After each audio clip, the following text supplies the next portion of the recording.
specifically hands that maybe only have one threat or just are very heavily Hellrider based, I don't think I'd want to keep.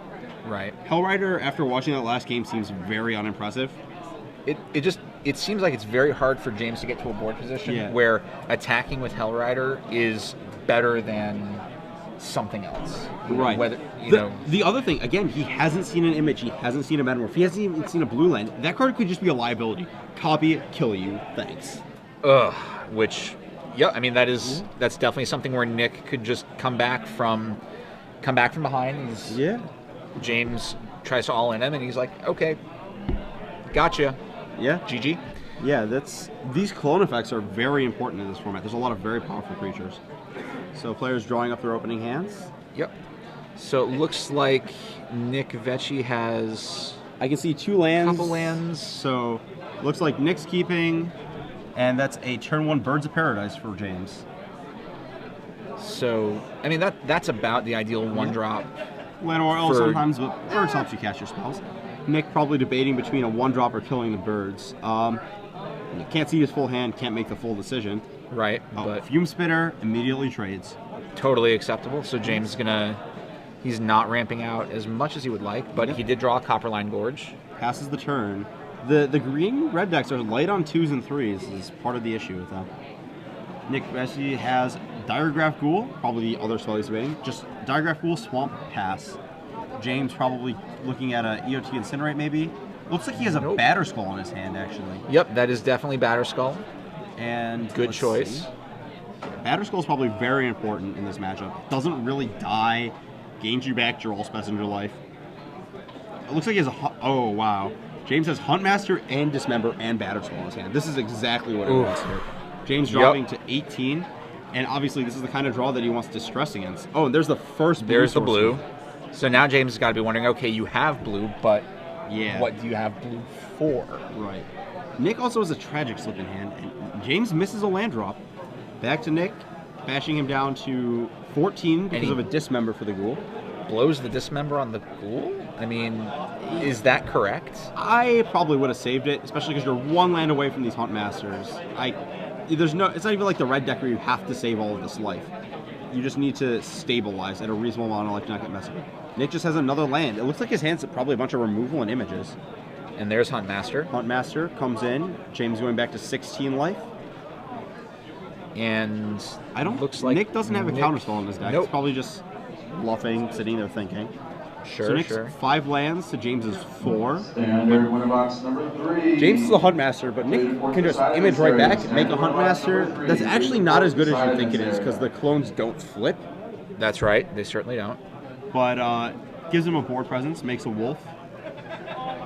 So now we're looking at Phantasmal Image copying Huntmaster. Yep. And Nick Veccie going up to 22 life. Yep. For those of you just turning in, we are in round 6 of the StarCityGames.com open weekend here in Memphis, Tennessee. I'm Nicholas Saban here with Ari Lax, and we are watching Game 3 of Nick Veccie versus James Bush. Nick this turn has imaged a Huntmaster, and then Guess Verdict and Tragic Slip down the 2/2/2s from James. But it looks like James is just going to play another Huntmaster, go back up to 17. Seems fine. Yeah, threatening to, if no spells are ever cast in a turn, immediately flip the Huntmaster and kill that image. Which, that would be a really great swing for him. Yeah. Nick, I don't know, what's Nick hoping for at this point? What does he want to see? Yeah. That's his trump card in this matchup, and that's how he's going to win the game. But if James hits one more land, then we start seeing Batterskull. Yes. And that just gets bad real quick. It's actually possible that Nick wanted Distress because, I don't know if he knew this, but James is probably the control here. He has the better endgame. Yep. That definitely seems like a matchup where Nick does not want the game going long. No. The issue is he needs all this removal, he needs all these threats, so there might not be room for Distress. He might not need, like, you were talking about Mimic Vat earlier. He might not need that, but... Nope. It's a pretty good trump, I guess. So, Nick Veccie actually with more lands than his opponent right now. Yeah. And James Bush with the secret sideboard tech Batterskull. Waiting on the wings for the 5th land to show up. 3 mana from Nick. Probably represents a Messenger or a Metamorph, but... Metamorph, Huntmaster, making all of these wolves. Again, not as good as you would like, as you had mentioned earlier, Ari, but still acceptable. I mean, it's going to get Nick in a comfortable life total, and then go for the throat. On the second Huntmaster, Nick's going to bash in with the two guys, and I think James is going to... I don't know. Does he know about the trigger rule? Like, I would the right play is to block the wolf, but I don't know if he knows that the copy doesn't flip. This is one of those situations where having better understanding of the rules will actually help you win games. Or just playing Momir Basic and getting frustrated whenever your guy doesn't flip. That is also... I haven't played Momir Basic in forever. Oh man, I missed that. James draws. Looks like he has Beast with it in his hand, but he draws a Strangleroot Geist. That's probably going to be his play for the turn. It's the best blocker, stabilizes him. Sure. So we're seeing Nick Veccie with two copied Huntmasters and a Wolf token. He's at 24 life to James's 15. Mm-hmm. Now, so James, let's say, runs out the Stranglewood Geist. James also has a Metamorph in his hand. He could also Metamorph the Metamorph and make his own Huntmaster and go back up to, well, stay at 15. Yep. Which is exactly what he's going to do. Make a wolf. Start some Clone Wars. So James Bush is going to go up to 17 life. And... Can you refer to him as Count Dooku? I mean, that seems like the reasonable play. Can we change the overlays, please, Jesse? No. JK. Let's see. So Nick Veccie... Looking at his board, his 3 Grizzly Bears to James Bush's 2, offering all of the trades, and I think James just has to accept at this point. You know, well, I'm going to stick Batterskull and kill him, so that's what I'm going to do. So James does blocks down the. Sure. I mean, we discussed how the Phantasmal Image isn't the exact right one. Oh, there's the mountain, and that is the Batterskull. I think James is at 13 now because of the 2 life from the Metamorph, but that's going to quickly get erased. Oh, boy. So, and you'll notice the way that James held out the Batterskull is almost like he expected the counter. Like he thinks Nick is representing Mana Leak or something similar. Nope. But nope, no such luck. Just all the clones. And that card, you know, does a lot of heavy lifting, and it can still be equipped. He doesn't actually have to bounce it or anything. He can just play a guy, suit up. And Nick Veccie actually picks up the Batterskull and be like, it is that good. Yeah. I mean, you don't need Stoneforge Mystic to make it dumb. No, it's, you know, still very recursive threat. It's a very strong card. Very strange card, very strong card. So we see a land in Nick Vecchie's hand, and... Is that a Tragic Slip? It doesn't look like enough to beat this Batterskull. Nope, it's... Actually, unless he has an Obliterator, I don't think he's going to be able to deal with this Batterskull in any sort of reasonable way. So he needs Obliterator or Mimic Vat. Just one of his big trumps to even stop this. So we're going to see Strangleroot Geist, probably for James Bush. Yep. This is going to be the old attack, and he has Beast Within and Dismember in hand, so I don't even think an Obliterator is enough at this point. Wow, no, I mean... This is where Nick Veccie absolutely didn't want to be. James had enough time to mana up, draw something big and fat. To sort of start gaining life is the other important thing, getting out of range of even a single attack. Yeah, and as James is going to continue to gain more life, Phyrexian Obliterator becomes less relevant. Yeah. I mean, Obliterator could still slow down the board if James didn't have double removal in hand. Yes. I mean, this is the classic, you know, the aggro player failed to do their job, and now the control player is taking over. Yeah, it's not looking good for Veccie. He blocks the wolf on the Undying Strangleroot Geist, leaving Tragic Slip for the Germ token. But that still leaves James with a Strangleroot Geist and a Batterskull unequipped in play, which very quickly team up to make a 7/6 Vigilance lifelink. I mean, that's good, right? Yeah. It's acceptable. Acceptable. Geralt's Messenger tries to even things out a bit, but is not going to be blocking this turn. James is faced with the choice of whether he wants to bounce the Batterskull and recast it, or potentially get blown out by removal. Just opts to bounce it, make another Germ. Seems like the safe play. Yeah. So it looks like is that a Kessig Wolf Run he just drew? Yep, drew the Kessig Wolf Run. Ooh. Batterskull hits Run out Batterskull again. With Dismember mana up now. If I'm James, I probably just don't attack with this Geist. But he's going to. Yeah. Because you're not James. No, you have this long game. The only card I'd be afraid of is like Zombie Apocalypse. You're just very set in the long game, and the only thing you want to do is not take 3 on this hit if he randomly has some way to beat this Batter Skull, which I can't really think of one, but I'd rather just, play it safe. It's not like James is under any kind of serious clock at this point. Right, yeah. Just the 3 damage could potentially lead to something disastrous occurring. So there's Obliterator for Nick Veccie. Yeah. He's probably feeling pretty good about that, but the Dismember in James Bush's hand is likely going to say otherwise. Yeah, Dismember or Beast Within, his choice. Which do you pick here? It has to probably just lead on the Dismember. Beast Within can kill random things like... I don't know what he could have, but Dismember can kill random things. It does blank... Well, I mean, if Nick still has Mortar Pod here, it does blank that. But Mimic Vat was the one we were talking about. James Bush dropping down 4 life, but going to gain it right Dismember. back. Probably debating if he wants to just slam this Ouroboros. That... Yeah, Ouroboros just seems very, very good here. He has a Birds of Paradise in hand, does he? Is that back card? Looks like a Geist, an Ouroboros. Ouroboros and Birds, and a Beast Within. Kraxin for 7. Yep. Nick probably debating whether he wants to trade or not. I think you have to trade at this point. Yeah, I mean, what kind of profit is Nick going to get off of letting them through? He's not going to crack in for damage. No. He's slightly ahead on life, but not for very long.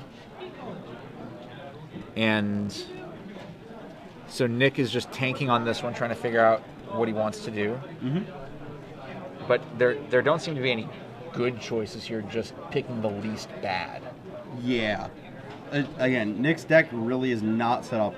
Mono Black has never been traditionally known for killing artifacts, and especially ones that bounce. Yeah. No, Offering to trade for the Strangleroot Geist.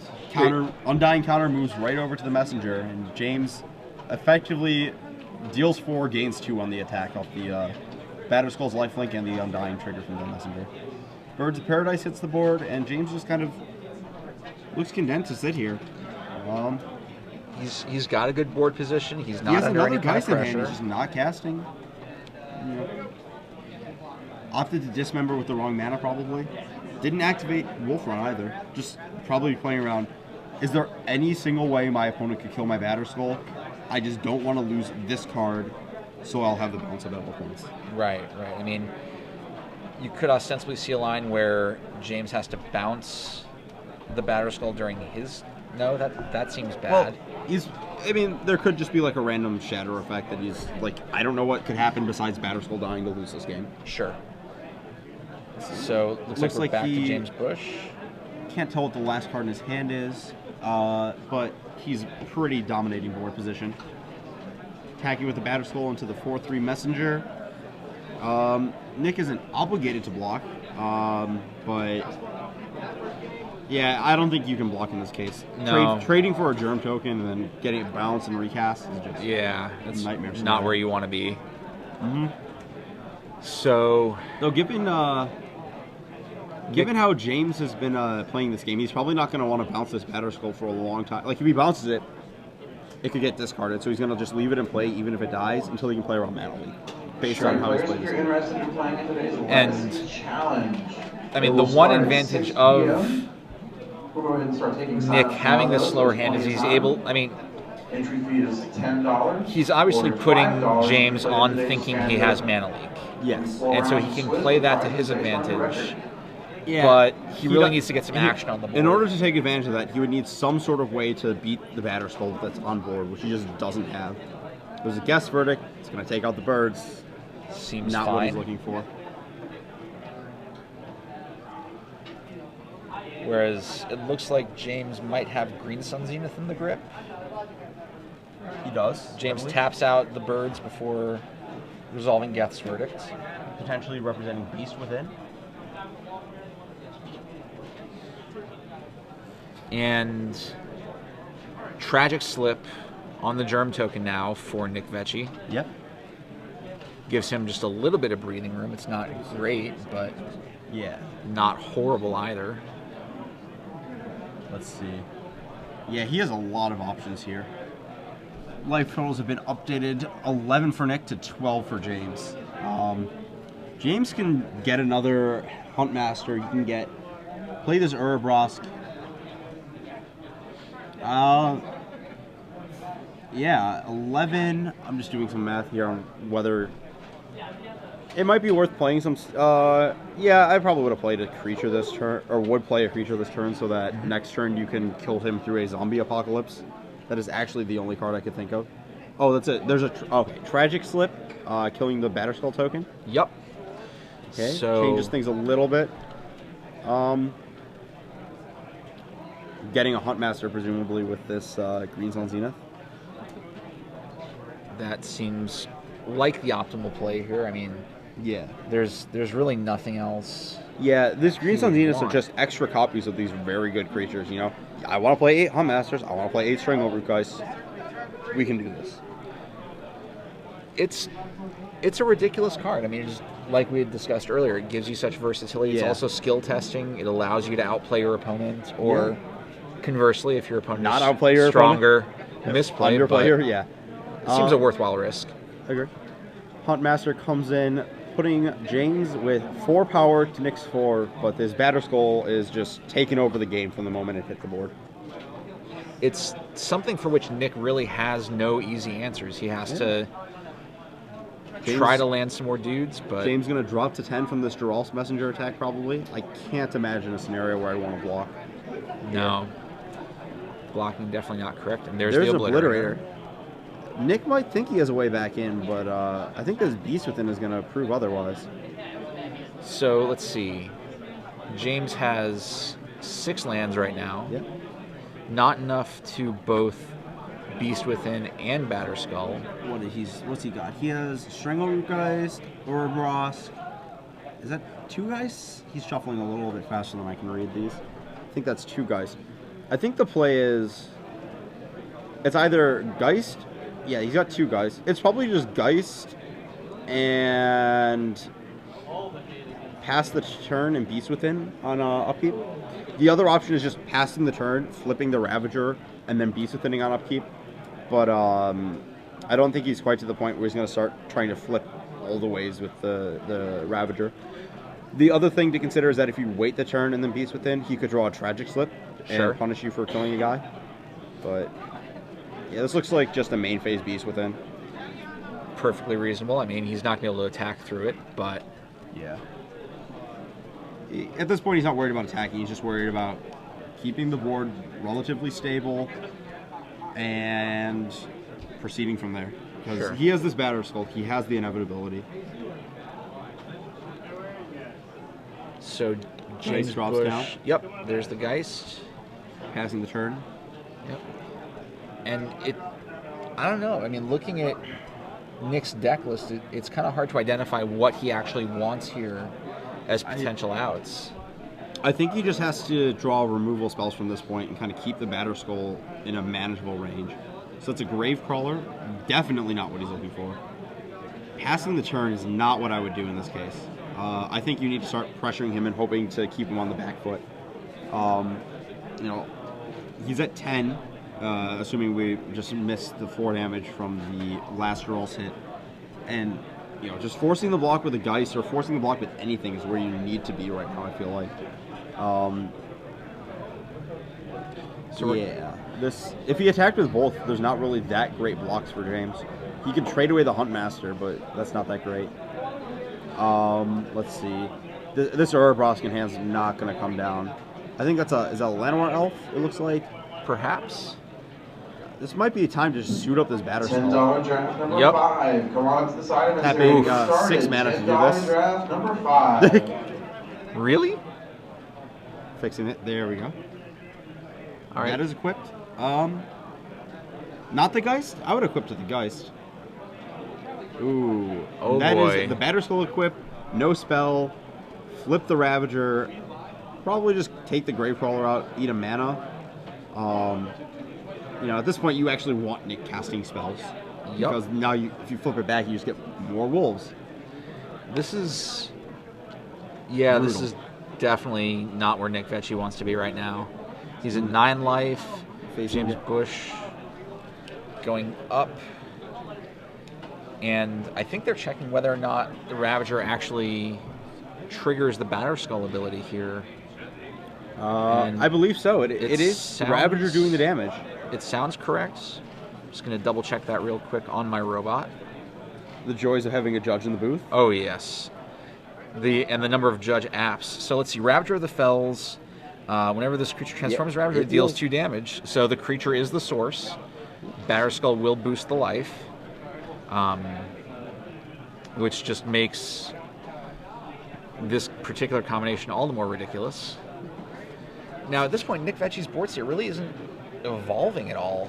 Yeah, He's just rebuying treading on- water, kind of hoping to stay alive long enough for this Ravager of the Fells not to kill him, which is an 8/8 right now. And he's getting attacked by this Ravager and the Strangleroot guys into his Jaws Messenger, Beast Token, and Gravecrawler. Gravecrawler can't block. 7 power, not going to kill this Ravager probably. But he's at 9 life and looking to take some serious damage. Even if he does trade for this Ravager, he's just packing it in. Second Gravecrawler GG. in hand. And James Bush's Red Green Beats takes it from Nick Veccie 2-1 right here. And the zombie deck is strong. It's just some of those green cards are very, very powerful. And Batterskull, not something traditionally black decks are very good at doing. Killing recurring creatures and killing artifacts. Not very good things for black decks. Well, in this particular matchup, I mean, we talked about the distress and that being a potential out, but if he didn't see Batterskull the first 2 games, I don't think I'd want it. But only against the card Batterskull. So that was a tough game. It looked like Nick was never really in it. He didn't get the blistering sort of Diagraph Ghoul messenger. He definitely was the beatdown. So And you were looking up card text on an app on your phone, though? yes. There are actually a number of apps that you can use. There's the MTG Guide app, which was, I believe, made by Michael. Gosh, what's his name? I'm gonna look this up now. And these aren't apps necessarily you even need if you're a judge. If you are Michael Wybrow, who's a judge from Australia, put together an app called MTG Guide for the iPhone. Which has the full Oracle text for every card ever printed, the comprehensive rules, the Magic Tournament rules, the IPG. And speaking of apps... Yeah, speaking of apps, Star City has a free app to access the Star City content via their phone now. Via iPhone only. The Android's We're working on it. Still in the works. So there's basic free version, and you can also upgrade and get a few added functionalities. Some price checks and looking at players and premium content, assuming you have a premium account. So the mobile app, it's really great. It's free for iPhone, so take a look. It does a lot of good things. Yeah, it's really great actually to have an app on your phone that you can use just to keep track of games, like getting pens and pads all the time. Kind of sucks. It's also approved for life total record use at Star City events. We do allow that. It's important when you're playing games to keep track of what your life total is, what your opponent's life total is. The worst thing as a judge is when you get called over. Judge, my opponent says he's at 17. I have him at 1. My D20's at 17, but his life total on stacks of cards has me at -43. We don't know what's going on. Fix it, please. And that's when I start getting aneurysms. Yeah, it's exploding in my brain. Yeah, exactly. So